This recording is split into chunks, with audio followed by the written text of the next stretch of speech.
인사동 골목길을 가득 채우던 먹의 향기, 손끝에서 바스락거리던 비단의 감촉, 완성된 단청 문양을 바라보며 가슴 벅차오르던 그 순간들.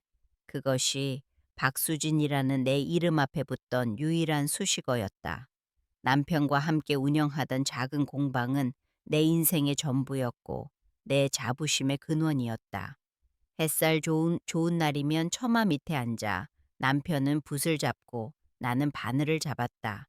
갓 20살을 넘긴 딸 혜림이가 제잘거리며 우리 곁을 맴돌던 풍경은 마치 한 폭의 그림 같았다. 그러나 모든 그림에는 끝이 있는 법. 남편은 가을 단풍보다 더 붉은 피를 토하며 허망하게 떠나갔다. 그의 갑작스러운 죽음은 내 삶의 그림을 단숨에 찢어 발겼다. 그가 남긴 것은 아름다운 추억뿐만이 아니었다. 평생을 갚아도 모자랄 눈덩이처럼 불어난 빚더미가 그의 마지막 유산이었다. 내 손때 묻은 공방과 우리가 함께 웃고 울었던 작은 집 대문 위에 붙여진 붉은색 압류 딱지는 내 세상이 끝났다는 사망 선고나 다름없었다. 모든 것을 잃고 나는 29살 딸의 작은 오피스텔에 얹혀 사는 신세가 되었다. 혜림이는 애써 밝은 척했지만 퇴근 후 지친 얼굴로 돌아와 좁은 방 한 구석에 웅크리고 잠든 나를 볼 때마다 그 아이의 눈빛이 얼마나 아프게 흔들리는지 어미인 내가 모를 리 없었다. 나는 짐이었다. 내 딸의 미래에 그 찬란해야 할 젊음에 들러붙은 무거운 짐. 이대로 주저앉아 있을 수만은 없었다. 혜림이에게 더는 짐이 되지 않기 위해서, 그리고 최소한의 인간다운 존엄을 지키기 위해서 나는 무슨 일이든 해야만 했다. 그러던 중 동네에서 발이 넓기로 소문난 강 여사님이 구세주처럼 나타났다. 그녀는 평창동의 어마어마한 한옥에 사는 7순 넘은 회장님의 가사 도우미 겸 말벗이 되어줄 사람을 찾고 있다는 소식을 전했다. 아내와 사별하고 자식들은 모두 미국으로 떠나 그 넓은 집에 홀로 남겨진 노인이라고 했다. 가사 도우미. 한때는 내 이름 석자만으로도 장인 대접을 받던 내가 누군가의 집안일을 돌보는 사람이 되어야 한다는 사실이 가슴을 쳤지만 지금의 나에게는 선택의 여지가 없었다. 며칠 후 나는 강 여사님이 알려준 주소를 들고 버스에 올랐다. 평창동으로 향하는 길은 내가 잃어버린 세상으로 들어가는 길처럼 낯설고 멀게만 느껴졌다. 언덕을 따라 늘어선 거대한 저택들, 높은 담벼락 위로 보이는 잘 가꾸어진 정원수들은 나와는 다른 세상의 이야기였다. 목적지에 다다르자 내 앞을 가로막은 것은 거대한 성벽과도 같은 담과 굳게 닫힌 육중한 대문이었다. 초인종을 누르기 전 나는 몇 번이고 심호흡을 해야만 했다. 문이 열리면 나는 더 이상 박수진 장인이 아니라 그저 한 달 월급을 받고 일하는 가정부일 뿐이었다. 한참을 망설인 끝에 떨리는 손으로 버튼을 눌렀다.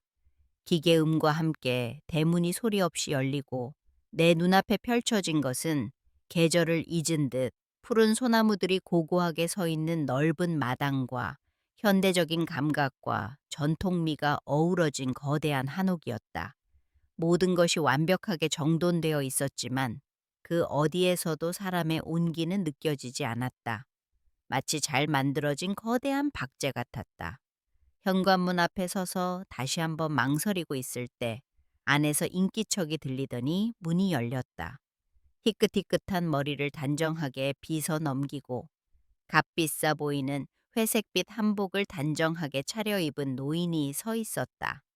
날카로운 눈매와 굳게 담은 입술에서는 좀처럼 감정을 읽을 수 없었다. 그가 바로 최민석 회장이었다. 그는 나를 위아래로 한번 훑어보았을 뿐 아무런 말도 하지 않았다. 그 짧은 시선 속에서 내 초라한 행색과 불안한 마음이 전부 들켜버린 것 같아 얼굴이 화끈거렸다. 그의 뒤로 보이는 집안은 바깥에서 본 것보다 훨씬 더 넓고 또 훨씬 더 차가웠다. 미니멀리즘을 추구한 듯 최소한의 가구들만이 제자리를 지키고 있었고 벽에는 주인을 알 수 없는 추상화 몇 점이 걸려 있을 뿐이었다. 그 고요함이 나를 압도했다. 최 회장은 마침내 입을 열었다. 박수진 씨 되십니까? 그의 목소리는 집안의 공기만큼이나 차갑고 건조했다. 내가 겨우 고개를 끄덕이자 그는 강 여사에게 이야기는 들었습니다. 내일부터 바로 시작해 주십시오. 필요한 것들은 따로 정리해 두었으니 둘러보시고 부족한 게 있으면 말하세요. 그 말뿐이었다. 더 이상의 질문도 따뜻한 인사도 없었다. 그는 나를 마치 새로 들인 가구처럼 대했다. 나는 그저 그가 정해놓은 규칙 안에서 조용히 내 역할을 수행해야 하는 존재일 뿐이었다. 그가 무심하게 돌아서서 집 안으로 들어간 후에도 나는 한참 동안이나 그 자리에 못 박힌 듯 서 있었다. 겨울의 끝자락, 아직 온기가 차에 돌아오지 않은 거대한 한옥의 싸늘한 공기가 내 폐부 깊숙이 스며들었다. 나는 이 거대하고 텅 빈 집의 또 다른 유령이 되기 위해 첫 발을 내디딘 것이었다. 다음 날부터 나의 하루는 정해진 규칙에 따라 흐르기 시작했다. 동이 트기 전 일어나 밤새 내려앉은 정적을 깨뜨리지 않으려 조심스럽게 마당을 쓸었다. 집안은 어제 본 그대로 흠잡을 데 없이 깨끗했다. 먼지 한 톨, 머리카락 한 올 찾아보기 힘들었다. 나의 첫 번째 임무는 이미 완벽하게 깨끗한 집을 다시 청소하는 것이었다. 나는 광이 나도록 닦여있는 마루를 다시 닦고 가지런히 정돈된 서가의 책들을 다시 한번 쓸었다. 그것은 청소라기보다는 이 집의 빈 공간들을 내 몸으로 확인하는 의식과도 같았다. 매일 아침 최 회장은 정확히 7시에 그의 서재에서 나왔다. 신문을 들고 식탁에 앉으면 나는 미리 준비해둔 물과 영양제를 그의 앞에 놓았다. 그는 신문에서 눈을 떼지 않은 채 기계적으로 약을 삼키고 물을 마셨다. 그리고 다시 서재로 들어갔다. 점심시간이 되면 배달 음식 용기들이 현관 앞에 놓여 있었고 저녁이면 그는 주방에 거의 들어오지 않았다. 나의 존재는 그에게 보이지 않는 공기와도 같았다. 그는 내게 어떤 지시도 불평도 하지 않았다. 마치 처음부터 내가 그곳에 없었던 것처럼. 그 침묵은 때로 모욕보다 더 날카롭게 내 자존심을 핥히었다. 며칠이 지나고 나서야 나는 그의 식사가 어떻게 해결되는지 알게 되었다. 냉장고 안에는 값비싼 백화점 식품 코너에서나 볼 법한 반조리 식품들과 고급 도시락들이 가득 차 있었다. 모두 한두 번 손을 대고 그대로 방치된 것들이었다. 그 음식들은 영양 성분표는 완벽했지만 온기라고는 찾아볼 수 없는 차가운 음식들이었다. 텅 빈 그의 위장 속으로 들어가는 것은 결국 외로움과 무기력일 뿐이라는 생각이 들었다. 그 순간 내 안에서 무언가 꿈틀거렸다. 그것은 연민이었을까? 아니면 내 음식을 먹고 행복해하던 남편과 딸의 얼굴이 떠오른 까닭일까? 어쩌면 한때 장인이었던 나의 마지막 자존심이었을지도 모른다. 나는 더 이상 그가 차가운 음식을 삼키는 것을 보고만 있을 수 없었다. 그날 저녁, 나는 처음으로 그를 위한 저녁상을 차렸다. 화려한 요리는 아니었다. 그저 냉장고 구석에 있던 재료들로 보글보글 끓여낸 된장찌개와 막 무쳐낸 시금치 나물, 그리고 계란말이뿐이었다. 하지만 그 음식들에는 기계가 담아낼 수 없는 나의 마음과 온기가 담겨 있었다. 식사 시간이 되어 그를 부르자 서재에서 나온 그는 식탁 위에 차려진 음식을 보고 아주 잠깐, 정말 아주 희미하게 미간을 동했다. 나는 그의 반응이 두려워 숨을 죽인 채 부엌 한쪽에 서 있었다. 그는 아무 말 없이 자리에 앉아 숟가락을 들었다. 그리고 아주 천천히 찌개를 한 숟갈 떠서 입으로 가져갔다. 그의 얼굴에는 여전히 아무런 표정도 없었다. 나는 그가 당장이라도 맛이 없다며 상을 물릴까봐 가슴이 조마조마했다.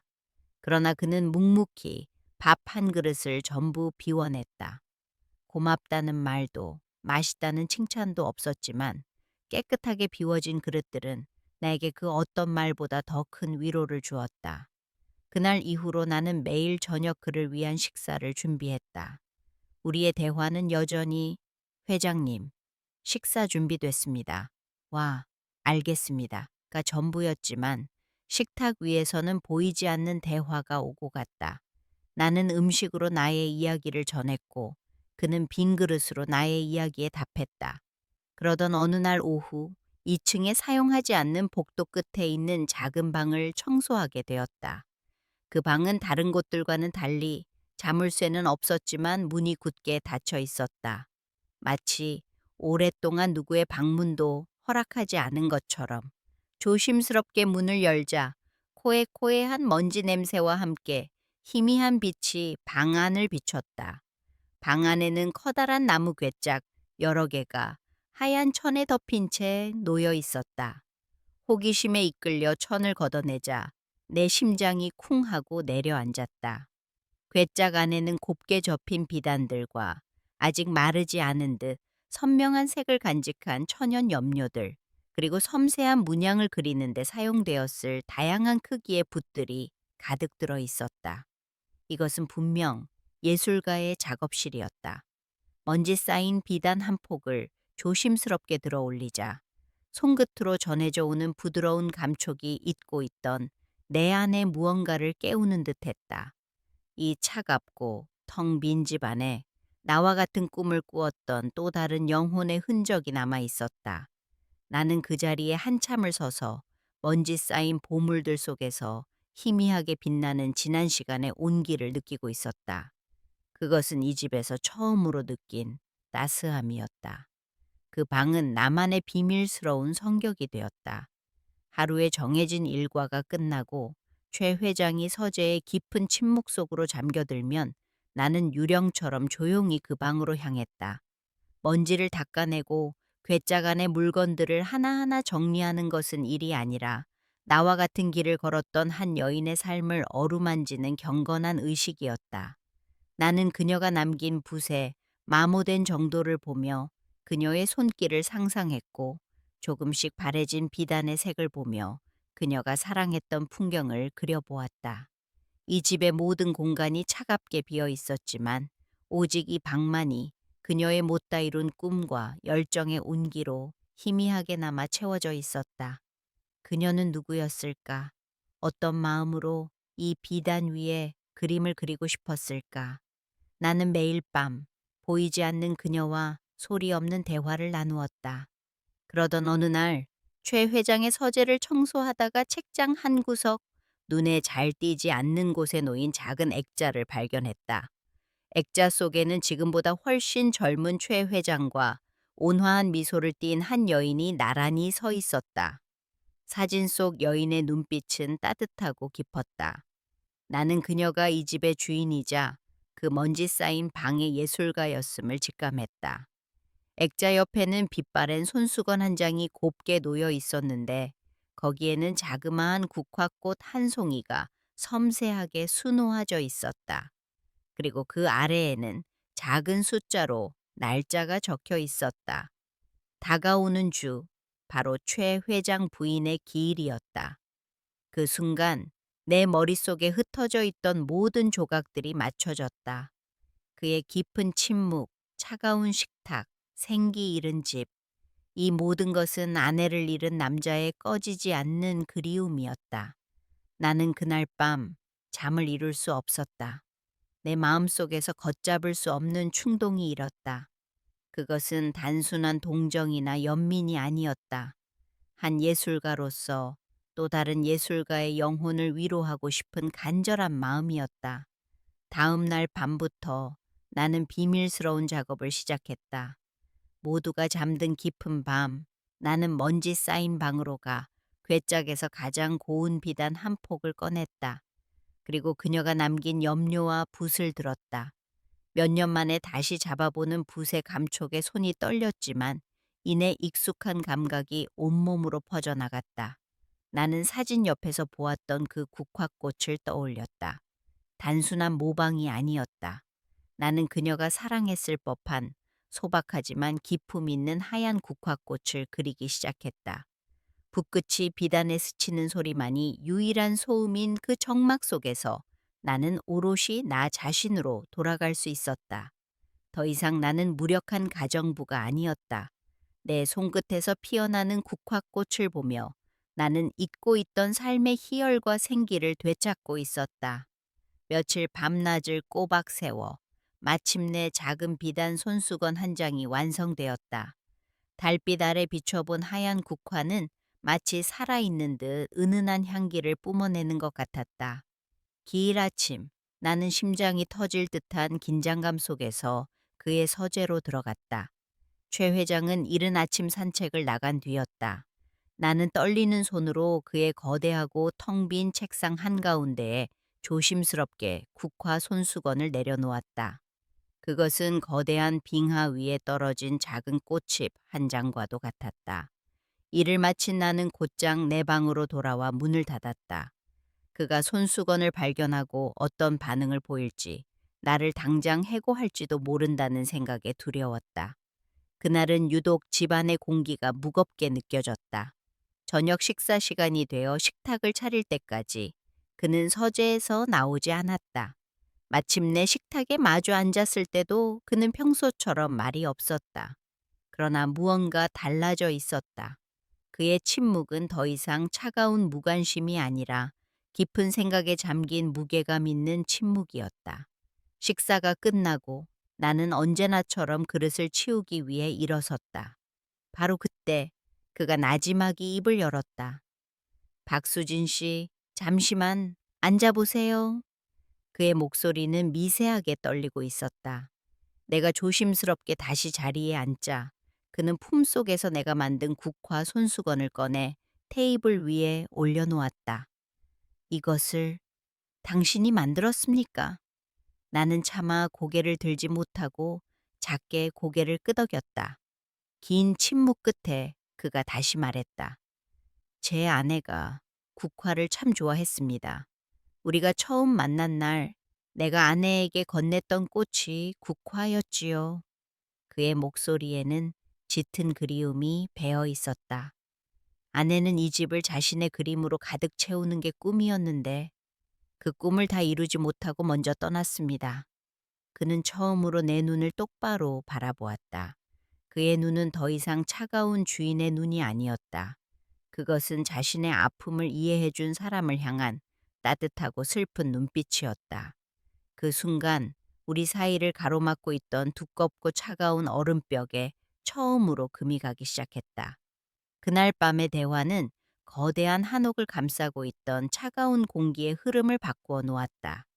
다음 날 아침, 여전히 집은 고요했지만 그 고요함은 더 이상 나를 짓누르는 무거운 정막이 아니었다. 그것은 상처 입은 두 영혼이 서로의 존재를 인지하며 만들어내는 조심스러운 침묵에 가까웠다. 최 회장은 식탁에 앉아 신문을 펼치기 전 처음으로 나를 향해 아주 희미하게 고개를 끄덕였다. 그 작은 움직임 하나가 지난 몇 주간의 투명 인간 취급보다 더 큰 의미로 내게 다가왔다. 변화는 저녁 식탁에서 가장 뚜렷하게 나타났다. 그날 이후로 그는 내가 차린 저녁을 당연하다는 듯이 혼자 먹지 않았다. 대신 그는 내가 주방에서 서성이고 있으면 나지막한 목소리로 말했다. 수진 씨도 이리 와서 같이 드시지요. 처음 그 말을 들었을 때 나는 내 귀를 의심했다. 주인과 가정부가 한 식탁에 마주 앉아 식사를 하는 것은 상상해 본 적 없는 일이었다. 그러나 그의 목소리에는 거절할 수 없는 부드러운 단호함이 실려 있었다. 어색하게 시작된 우리의 동석 식사는 어느새 익숙한 일상이 되었다. 처음에는 그릇이 부딪히는 소리와 어색한 침묵만이 식탁을 채웠지만 시간이 흐르면서 우리는 조금씩 서로의 세계를 향해 문을 열기 시작했다. 그는 내가 만든 음식의 맛에 대해 조심스럽게 묻기 시작했다. 이 나물은 향이 참 독특하군요. 그의 질문은 닫혀있던 내 기억의 상자를 열게 했다. 나는 남편이 살아있을 때 함께 가꾸던 작은 텃밭 이야기, 딸 혜림이가 유독 좋아했던 음식 이야기를 두서없이 늘어놓았다. 내 이야기를 하는 동안 나는 내가 다시 살아있는 사람이 된 것 같은 기분을 느꼈다. 그는 말없이 내 이야기를 들어주었고 그의 깊은 눈빛은 그 어떤 위로의 말보다 더 따뜻했다. 그리고 그는 자신의 이야기를 들려주었다. 늘 완벽하고 강해 보이기만 하던 그의 얼굴 위로 아내를 향한 절절한 그리움과 사무치는 외로움이 스쳐 지나갔다. 우리는 각자의 상실을 공유하며 서로의 상처를 보듬었다. 그는 예수를 사랑했던 아내의 열정에 대해, 나는 내 모든 것이었던 비단 공예에 대해 이야기했다. 식탁 위에서 오가는 대화들은 차갑던 집안의 온도를 조금씩 높여주었다. 어느 비 오는 저녁, 식사를 마친 후 그가 나를 서재로 불렀다. 서재 한쪽 벽에는 하얀 천으로 덮인 커다란 이젤이 세워져 있었다. 그가 다가가 천을 걷어내자 나는 숨을 멈췄다. 그곳에는 아직 완성되지 않은 한 폭의 그림이 있었다. 푸른 바다와 하얀 등대가 있는 어느 한적한 바닷가 마을의 풍경이었다. 그림은 전체적으로 평온한 분위기였지만 금방이라도 폭풍우가 몰아칠 듯한 잿빛 구름이 한쪽 하늘을 차지하고 있어 묘한 긴장감을 자아냈다. 그림의 절반은 섬세한 붓터치로 거의 완성 단계에 이르렀지만 나머지 절반은 희미한 스케치만 남겨진 채 텅 비어 있었다. 아내가 세상을 떠나기 몇 달 전부터 그리던 그림입니다. 그의 목소리가 빗소리에 섞여 낮게 울렸다. 결국 저 하늘을 다 채우지 못하고 갔지요. 나는 말없이 그림을 바라보았다. 그 미완성의 캔버스 위에서 나는 한 사람의 꺼져버린 열정과 남겨진 이의 슬픔을 동시에 보았다. 나는 화가로서 그녀가 저 잿빛 구름 뒤에 어떤 빛을 그리고 싶었을지, 저 텅 빈 바다를 어떤 색으로 채우고 싶었을지 어렴풋이 짐작할 수 있었다. 붓질이 참 힘이 있으면서도 섬세하네요. 특히 저 파도의 표현은. 나도 모르게 감탄사가 흘러나왔다. 내 말에 그가 천천히 고개를 돌려 나를 바라보았다. 당신이라면 이 그림을 이해할 줄 알았습니다. 그의 시선은 그림을 향한 나의 순수한 감탄을, 나의 깊은 이해를 정확히 꿰뚫어 보고 있었다. 그는 잠시 창밖의 빗소리를 듣는 듯 침묵하다가 다시 입을 열었다. 당신이 만든 그 국화 손수건을 보았을 때 나는 아내의 빈자리가 아주 잠시나마 채워지는 듯한 기분을 느꼈소. 당신의 손끝에는 사람의 마음을 움직이는 힘이 있습니다. 수년 만에 처음이었다. 누군가가 나의 예술을, 나의 재능을 이토록 깊이 있게 알아봐 준 것은 남편이 죽고 공방을 잃은 이후 나는 그저 생계를 위해 발버둥치는 무력한 존재일 뿐이었다. 그러나 그의 진심 어린 칭찬은 제 속 어딘가에 묻혀있던 나의 자존감을, 나의 꺼져가던 불씨를 다시 살려내는 따뜻한 바람과도 같았다. 나는 미완성의 그림 앞에 서서 귓가에 맴도는 그의 말을 되새겼다. 이 거대하고 차가운 집에서 나는 비로소 다시 숨을 쉬기 시작했다. 잊고 있던 나의 색과 빛을 되찾을 수 있을지도 모른다는 희미한 희망이 비 온 뒤의 하늘처럼 내 마음속에서 서서히 피어오르고 있었다. 따스한 햇살이 한옥의 넓은 창을 통해 들어와 마루 위를 어루만지는 날들이 많아졌다. 겨울의 혹독한 추위는 어느새 물러가고 마당의 나뭇가지 끝에는 작은 새순들이 돋아나기 시작했다. 집안의 공기도 계절을 따라 변해가고 있었다. 나와 최 회장님의 저녁 식탁은 더 이상 어색한 침묵이 아닌 편안한 대화와 조용한 웃음으로 채워졌다.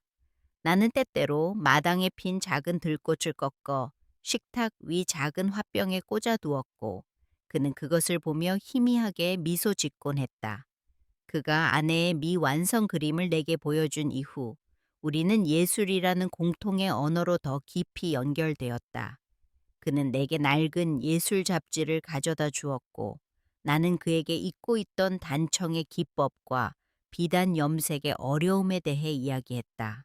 수년간 굳게 닫혀있던 내 마음의 문이 조금씩 열리고 나는 이 집에서 단순한 고용인이 아닌 한 사람의 동등한 버스로 존재하고 있음을 느끼기 시작했다.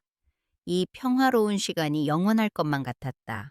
그러나 모든 잔잔한 수면 아래에는 언젠가 불어닥칠 폭풍의 씨앗이 잠들어 있는 법이다. 어느 날 저녁, 최 회장님이 평소와 달리 조금은 무거운 얼굴로 입을 열었다. 내일 미국에 있는 딸, 유라가 잠시 들어올 겁니다. 그 한마디에 식탁 위를 감돌던 따스하던 공기가 순간 서늘해지는 것을 느꼈다. 유라, 그가 가끔씩 이야기하던 뉴욕에서 잘 나가는 변호사로 일하고 있다는 그의 큰딸이었다. 나는 그동안 그녀의 존재를 잊고 있었다. 이 집의 진짜 주인, 이 모든 공간에 대한 합법적인 권리를 가진 사람. 그녀의 등장은 나와 최 회장님 사이에 조심스럽게 쌓아 올린 이 평화로운 세계에 어떤 파문을 일으킬지 나는 알 수 없었다. 막연한 불안감이 심장 한구석을 차갑게 짓눌렀다. 다음 날 오후 현관문 쪽에서 요란한 소리가 들려왔다. 최신 유행의 트렌치 코트를 입고 커다란 선글라스를 낀 한 여인이 커다란 캐리어를 끌며 집 안으로 들어서고 있었다. 그녀는 한 손으로는 휴대폰을 귀에 댄 채 유창한 영어로 누군가와 통화를 하고 있었다. 바로 최유라였다. 그녀는 이 고요하고 전통적인 한옥의 분위기와는 전혀 어울리지 않는 차갑고 날카로운 도시의 공기를 온몸에 두르고 있었다. 그녀의 등장은 마치 잘 짜인 연극 무대에 예고 없이 난입한 이방인처럼 갑작스럽고 소란스러웠다. 그녀는 저녁 식사 시간에 정확히 맞춰 나타났다.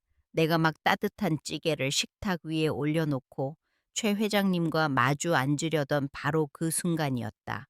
유라는 거실로 들어서다 말고 아버지와 한 식탁에 앉아있는 나를 발견하고는 그대로 굳어버렸다.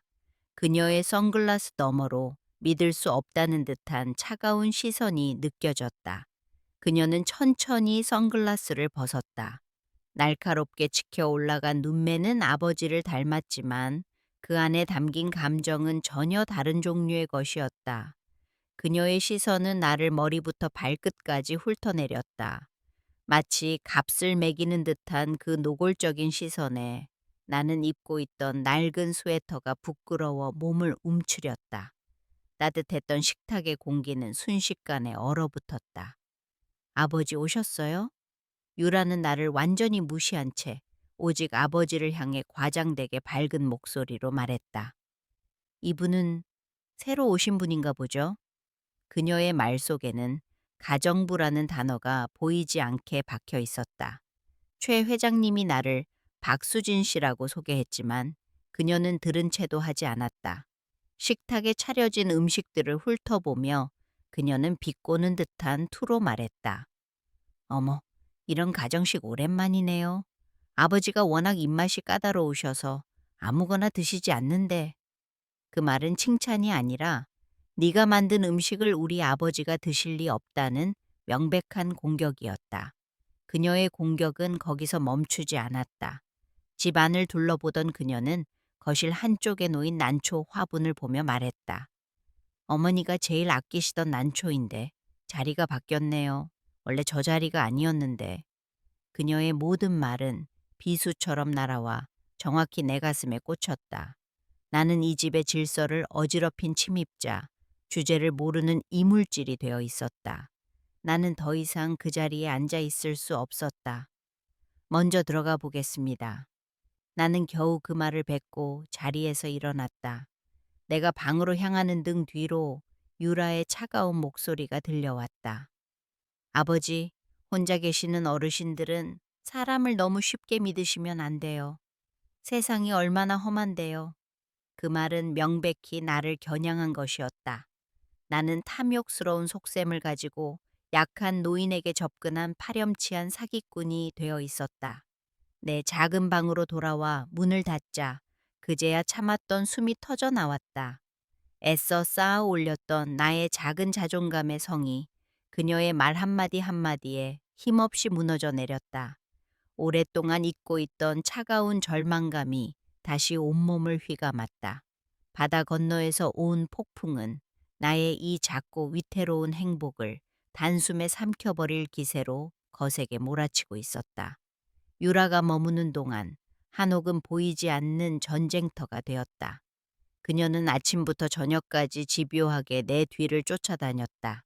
내가 마루를 닦으면 그녀는 손가락으로 구석을 훑어보며 보이지 않는 먼지를 탓했고, 내가 음식을 만들면 염분이 너무 많은 건 아버지 건강에 좋지 않아요 라며 은근히 내 솜씨를 폄하했다. 그녀의 모든 행동과 말에는 너는 이 집에 어울리지 않는 부족한 존재라는 날카로운 가시가 숨어 있었다. 따뜻한 대화가 오가던 저녁 식탁은 이제 그녀의 일방적인 동무대가 되었다. 그녀는 아버지 옆에 바싹 붙어 앉아 내가 알아들을 수 없는 영어와 전문 용어를 섞어가며 자신의 화려한 뉴욕 생활과 성공에 대해 쉴 새 없이 이야기했다. 그럴 때마다 나와 최 회장님은 마치 다른 세상에 고립된 섬처럼 멀어졌다.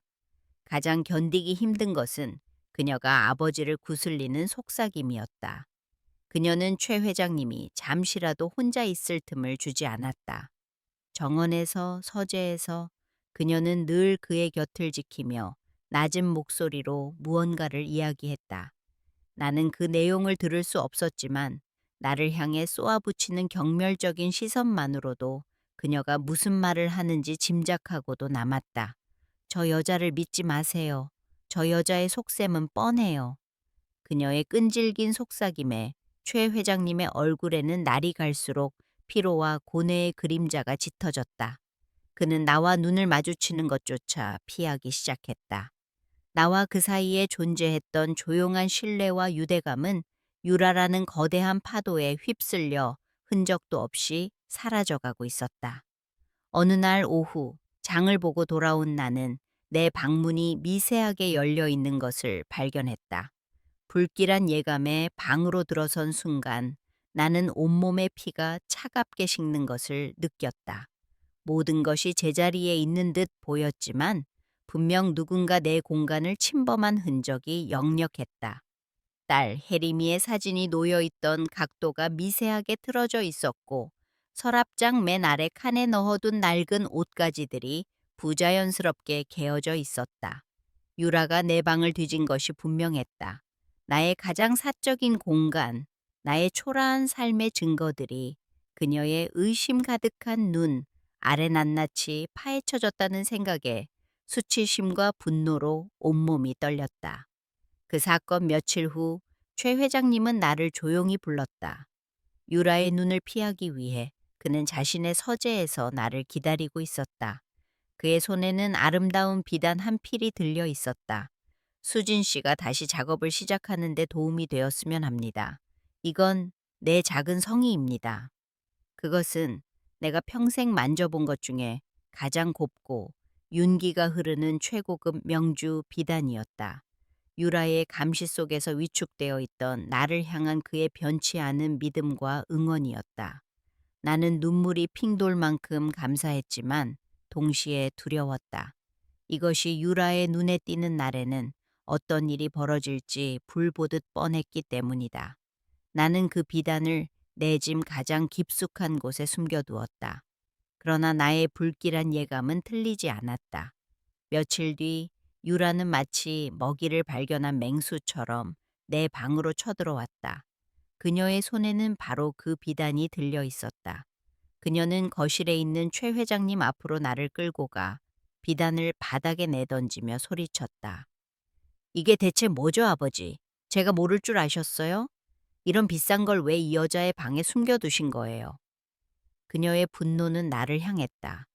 그녀의 눈빛은 경멸을 넘어 증오로 불타고 있었다. 결국 당신의 목적은 이거였군요. 순진한 척 아버지의 환심을 사서 이런 비싼 물건이나 뜯어내는 거. 이게 당신이 말하는 그 잘난 진심의 대가인가요? 대가라는 단어가 비수처럼 날아와 내 심장을 관통했다. 최 회장님의 순수한 호의와 나의 예술에 대한 존중이 한순간에 더럽고 추악한 거래로 전락해버렸다.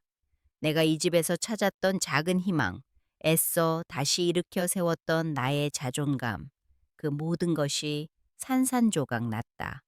더 이상은 견딜 수 없었다. 내 안에서 무언가 툭 하고 끊어지는 소리가 들렸다. 그동안 애써 참아왔던 눈물이 걷잡을 수 없이 뺨을 타고 흘러내렸다. 나는 더 이상 아무런 변명도 해명도 할 수 없었다. 나는 고개를 숙인 채 비틀거리는 걸음으로 내 방으로 돌아왔다. 바닥에는 유라가 던져버린 아름다운 비단이 구겨진 채 놓여 있었다.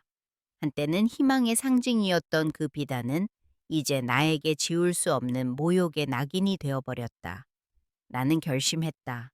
이 집을 떠나야겠다고. 나의 진심이 오해받고 나의 존재가 모두에게 짐이 되는 이곳에 더 이상 머무를 이유가 없었다. 마지막 남은 한 조각의 존엄이라도 지키기 위해서는 떠나는 것만이 유일한 길이었다. 그날 밤 나는 한숨도 자지 못했다. 구겨진 비단피를 가만히 내려다보며 뜬 눈으로 밤을 새웠다. 동이 트자마자 나는 자리에서 일어나 묵묵히 짐을 싸기 시작했다. 물건이라고 해봐야 단출한 옷 몇 벌과 딸아이의 사진이 담긴 낡은 액자가 전부였다. 하나하나 가방에 넣을 때마다 이 집에서 보냈던 시간들이 주마등처럼 스쳐 지나갔다. 차가운 절망 속에서 처음 현관을 들어서던 날, 그릇을 비워주던 그의 무심한 배려, 미완성 그림 앞에서 나의 예술을 인정해주던 그의 따뜻한 눈빛, 그 모든 것이 한순간의 꿈처럼 아득하게 느껴졌다. 나는 오늘 하루 맡은 일을 모두 끝마치고 해가 지면 조용히 떠나기로 마음먹었다. 더 이상의 구차한 변명도 소란스러운 작별 인사도 없을 터였다. 그날의 한옥은 얼음장처럼 차가웠다. 최 회장님과 유라 사이에는 냉랭한 기류가 흘렀고 두 사람은 서로에게 한마디도 건네지 않았다. 최 회장님은 아침 일찍부터 서재에 틀어박혀 나오지 않았고 유라는 안절부절 못하며 집 안을 서성였다. 그녀는 자신의 승리가 가져온 것이 만족이 아닌 아버지와의 단절과 불편한 침묵뿐이라는 사실을 깨달은 듯 보였다. 나는 그들 사이를 유령처럼 오가며 마지막 소임을 다했다. 바닥을 닦고 먼지를 털고 마지막으로 그들이 먹을 저녁거리를 준비했다. 내 마음은 떠날 결심으로 무거웠지만 손은 기계처럼 익숙하게 움직였다. 달력을 쳐다보지 않아도 나는 그날이 동지라는 것을 알았다. 1년 중 밤이 가장 길고 낮은 가장 짧은 날, 무근해의 굳은 기운을 씻어내고 새로운 해를 맞이하기 위해 팥죽을 쑤어 먹는 날, 그리고 이 집에서는 돌아가신 안주인의 기일과 맞물려 더욱 특별한 의미를 갖는 날이기도 했다. 이 사실을 아는지 모르는지 오후가 되자 유라가 갑자기 주방에서 부산을 떨기 시작했다. 아마도 아버지와의 관계를 회복하고 자신이 이 집의 진정한 안주인님을 증명하고 싶었던 모양이다. 그녀는 최고급 스마트폰으로 유명 셰프의 팥죽 레시피를 찾아보며 서툰 솜씨로 팥을 삶기 시작했다. 그러나 그녀의 시도는 처음부터 삐걱거렸다. 팥은 제대로 불지 않은 채 딱딱했고 쌀가루 반죽은 질척거리기만 했다. 최첨단 조리도구와 값비싼 유기농 재료들도 전통 음식에 담긴 깊은 의미와 정성을 대신해 줄 수는 없었다. 주방은 이내 팥물이 튀고 밀가루가 흩날리는 아수라장이 되었고 유라는 신경질적으로 앞치마를 벗어던지며 포기해버렸다.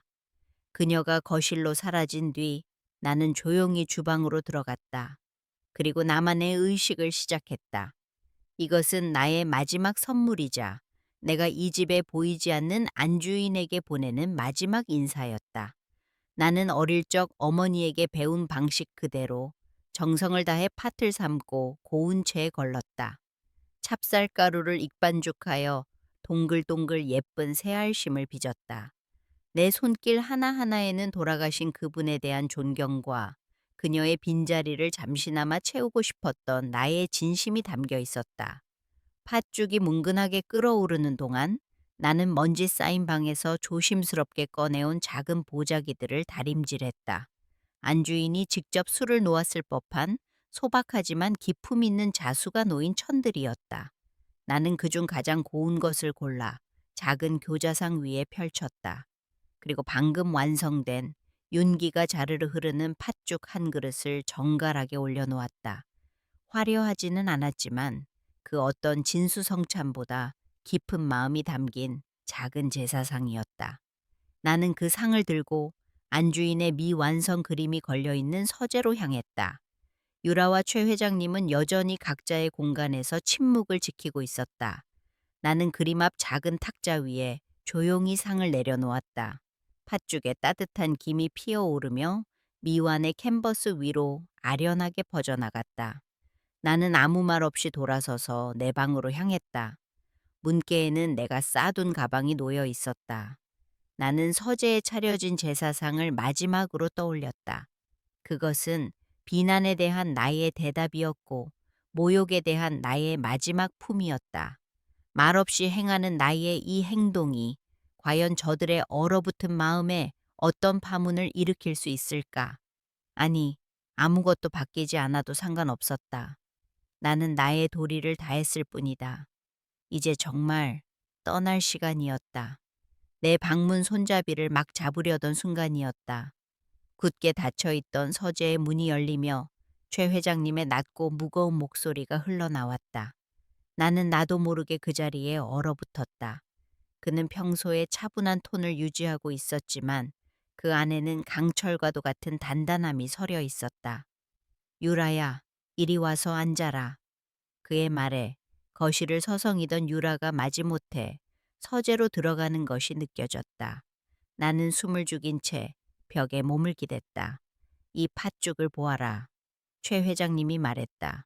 그리고 이 보자기를 보아라. 네 어머니가 살아생전 쓰던 것과 똑같은 방식으로 만들어졌다. 네가 최고급 레시피를 검색하며 주방을 엉망으로 만드는 동안 박수진 씨는 네 어머니를 그리고 이 집의 전통을 존중하는 마음 하나만으로 이것을 만들어냈다. 이것이 네가 말하는 속셈이고 대가인 것이냐? 그의 목소리는 질책이 아니었다. 그것은 깊은 슬픔과 실망감이 밴 아버지의 탄식이었다. 긴 침묵이 흘렀다. 이윽고 최 회장님이 다시 입을 열었다. 그의 목소리는 이제 가늘게 떨리고 있었다. 내 어머니가 떠난 후 지난 몇 년간 이 집이 나에게 무엇이었는지 아느냐. 그저 숨만 쉬는 거대한 무덤이었다. 나는 매일 아침 눈을 뜨는 것이 고통이었고 이 넓은 집의 정적이 내 숨을 조여 오는 것 같았다.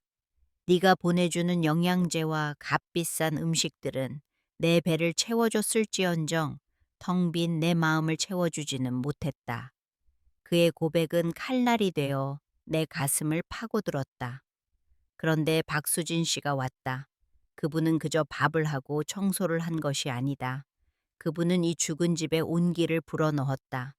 그분이 차려준 따뜻한 밥상 앞에서 나는 수년 만에 처음으로 내가 살아있다는 것을 느꼈다. 그분과 대화를 나누며 나는 더 이상 혼자가 아니라고 느꼈다.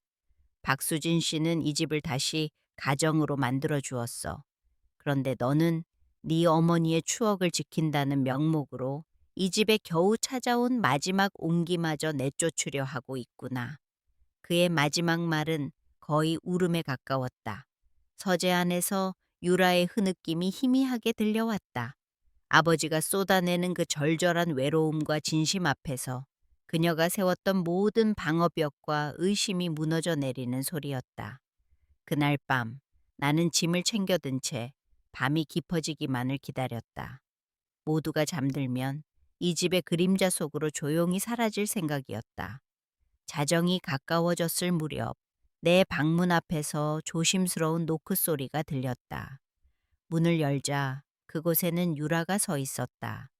화려한 화장기는 모두 지워지고 눈물로 퉁퉁 부은 얼굴은 낯설 만큼 연약해 보였다. 그녀는 더 이상 뉴욕의 성공한 변호사가 아니라 길을 잃은 어린아이와도 같았다. 그녀는 아무 말 없이 나를 보며 눈물만 뚝뚝 흘렸다. 한참 만에 그녀는 겨우 입을 열었다.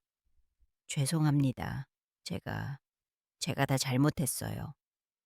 그녀는 내 앞에서 무너지듯 주저앉아 아이처럼 목 놓아 울기 시작했다. 나는 당황하여 어쩔 줄을 몰랐다. 그녀의 등을 토닥여 주어야 할지 아니면 모르는 척 돌아서야 할지 알 수 없었다. 한참을 울던 그녀가 고개를 들었다. 그녀의 눈은 깊은 죄책감과 슬픔으로 가득 차 있었다. 저는 아주머니가 어머니의 자리를 대신하는 게 두려웠던 게 아니에요. 그녀의 목소리는 울음에 잠겨 갈라져 나왔다. 저는 아버지가, 아버지가 다시는 행복해질 수 없을까봐 그게 너무 무서웠어요. 어머니가 떠나고 나서 웃음을 잃어버린 아버지를 보는 게 너무 고통스러웠어요. 그런데 그런 아버지가 다른 사람 앞에서 웃는 걸 보니까 마치 어머니가 정말로 이 세상에서 완전히 사라졌다는 걸 확인사살당하는 기분이었어요. 그래서 차라리 아버지가 외로워서 아주머니에게 속고 있는 거라고 믿고 싶었어요. 그게 더 견디기 쉬웠으니까요. 그녀의 고백은 내가 상상했던 것과는 전혀 다른 것이었다. 그것은 악의가 아니라 아버지를 너무나 사랑하는 딸의 서툰 슬픔의 표현이었다. 그녀는 자신의 어머니를 지키려던 것이 아니라 아버지의 고통과 자신의 슬픔으로부터 도망치고 싶었던 것이다. 그 순간 그녀를 향한 나의 모든 원망과 상처가 눈 녹듯이 사라졌다. 나 역시 하나이의 어미였다. 나는 그녀의 아픔을, 그녀의 두려움을 이해할 수 있었다. 나는 말없이 그녀의 어깨를 감싸 안았다. 방구석에는 나의 떠날 채비가 끝난 가방이 덩그러니 놓여 있었다. 그러나 이제 그 가방의 무게는 더 이상 의미가 없게 되었다. 우리 사이를 가로막고 있던 가장 두꺼운 얼음벽이 뜨거운 눈물과 솔직한 고백 앞에 완전히 녹아내리고 있었다. 유라의 고백이 있었던 다음 날 아침, 한옥의 풍경은 마법처럼 달라져 있었다. 며칠 동안 집안을 짓누르던 무겁고 차가운 공기는 간데 없이 사라지고 그 자리에는 어색하지만 따뜻한 온기가 감돌았다. 우리는 나란히 식탁에 앉아 아침 식사를 했다. 유라는 밤새 울어 퉁퉁 부은 눈을 하고 있었지만 그 표정은 더없이 평온해 보였다. 그녀는 내가 끓인 북엇국을 한 숟갈 뜨더니 처음으로 진심 어린 목소리로 말했다. 맛있네요, 아주머니. 정말 시원하고 맛있어요. 그 한마디에 우리 세 사람 사이의 모든 앙금과 오해가 씻겨 나가는 듯했다. 최 회장님은 말없이 그 모습을 바라보며 아주 오랜만에 편안한 미소를 지었다. 유라는 미국으로 돌아가기 전날 정원에서 홀로 꽃을 보고 있는 나에게 다가왔다. 그녀는 내 옆에 서서 한참 동안 아무 말도 하지 않았다. 그러다 나지막이 입을 열었다. 저희 아버지 외로운 분이세요. 겉으로는 강한 척 하시지만 속은 누구보다 여린 분이죠. 제가 멀리 있다는 핑계로 너무 오랫동안 아버지를 혼자 두었어요. 그녀는 고개를 돌려 나를 바라보았다. 그 눈빛에는 더 이상 의심이나 경계심이 없었다. 그저 한 사람의 딸로서 아버지를 걱정하는 애틋한 마음만이 담겨 있었다. 아주머니, 저희 아버지 앞으로도 잘 부탁드립니다. 그 말은 나에게 건네는 용서이자 허락이었고 또한 간절한 부탁이었다. 나는 말없이 고개를 끄덕였다. 그녀의 손을 잡아주자 그녀는 아이처럼 내 손을 꼭 쥐었다. 유라가 떠나고 집에는 다시 평화로운 정적이 찾아왔다. 하지만 그것은 예전의 외로운 정적이 아니었다. 서로의 마음을 확인한 두 사람이 함께 만들어내는 충만하고 따뜻한 고요함이었다. 그날 저녁 우리는 거실에 앉아 함께 차를 마시고 있었다. 창밖으로는 둥근 달이 휘영청 밝아 있었다. 최 회장님은 찻잔을 내려놓고 한참 동안 나를 바라보았다. 그의 눈빛은 그 어느 때보다 깊고 진지했다. 수진 씨. 지난 세월 나는 늘 무언가를 잃어버리며 살아왔소. 건강, 아내, 그리고 삶의 기쁨까지.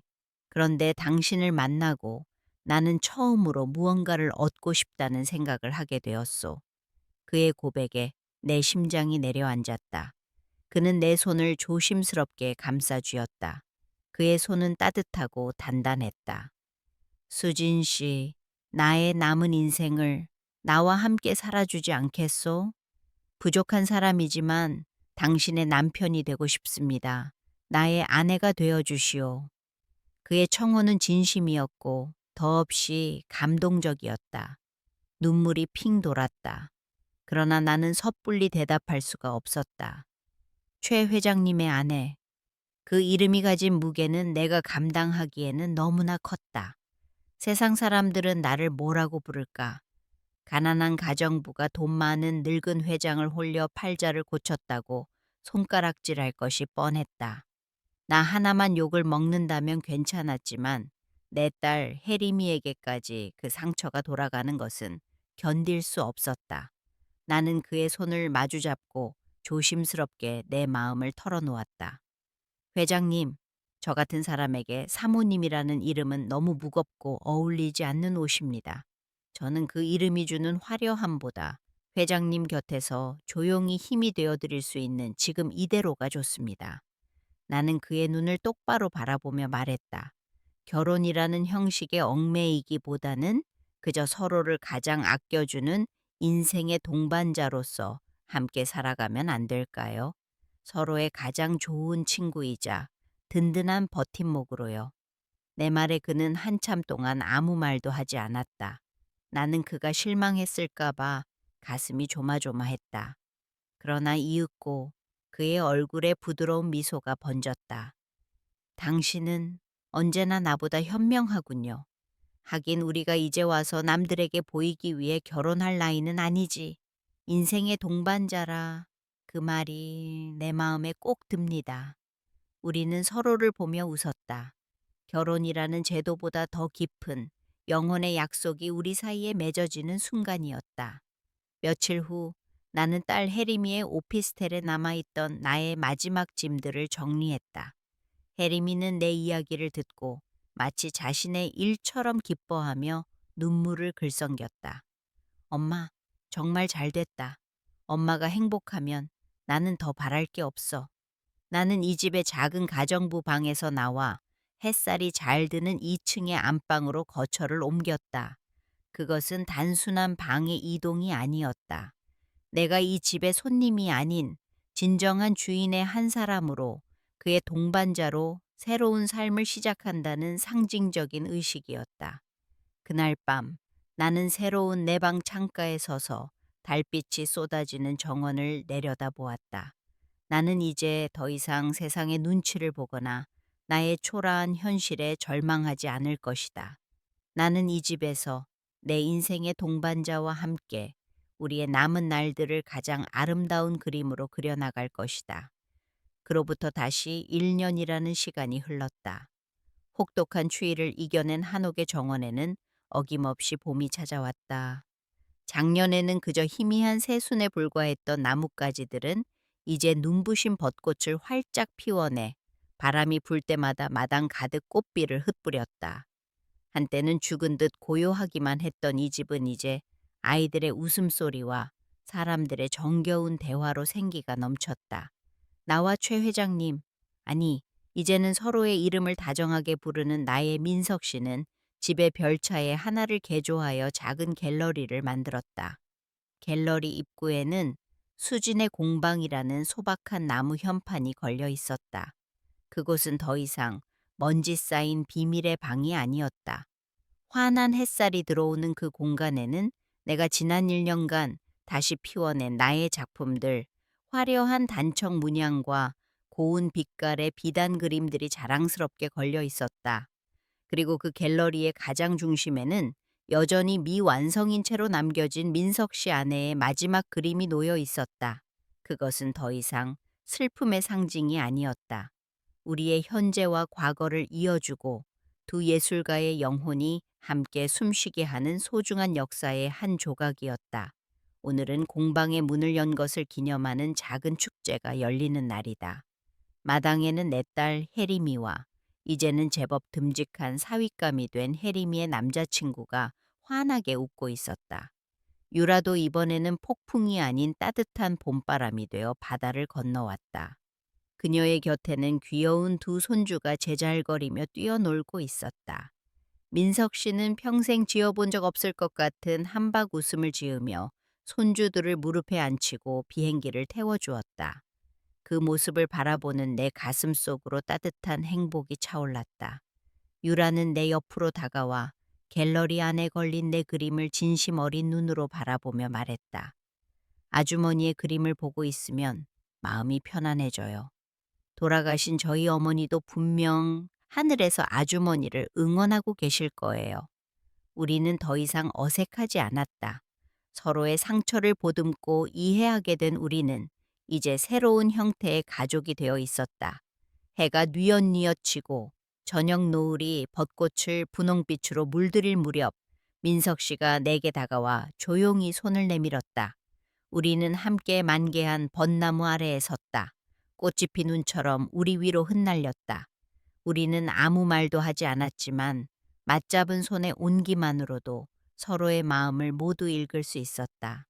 수많은 고통과 절망의 밤을 지나 우리는 마침내 이곳에 함께 서 있었다. 나는 그의 어깨에 조용히 머리를 기댔다. 내 지난 인생의 겨울은 길고 혹독했다. 모든 것을 잃었다고 생각했고 다시는 봄이 오지 않을 것이라고 믿었다. 그러나 인생이란 때로 가장 빛바랜 색깔 위에 가장 눈부신 무늬를 그려낼 수 있는 것이구나.